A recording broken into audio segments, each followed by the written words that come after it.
ដីលោកគ្រូគ្រូក្នុងវីដេអូនេះខ្ញុំសូមបង្ហាញទាក់ទងទៅនឹងចំណុចបញ្ជីរៀបនាមសិស្សដែលត្រូវឡើងថ្នាក់អញ្ចឹងលោកគ្រូបើកកម្មវិធីសម្រាប់គ្រូបន្ទប់ថ្នាក់នឹងមកហើយលោកគ្រូចូលកន្លែងផ្នែករដ្ឋបាលហើយជ្រើសរើសយកបញ្ជីសិស្សឡើងថ្នាក់ត្រង់ចំណុចនេះ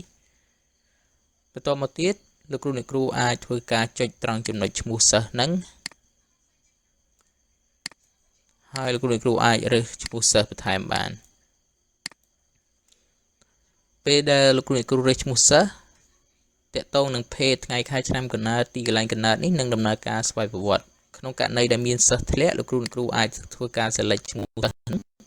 ហើយកាត់ចុចយក key delete ដើម្បីលុបបានហើយក្នុងករណីដែលគ្រូចង់ភ្ជាប់ផ្នែកខាងក្រោមនៃតារាង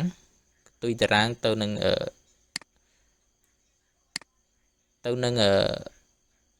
ចំនួនចុងក្រោយបង្អស់នៃសិស្សលោកគ្រូចុចយកត្រង់ចំណុច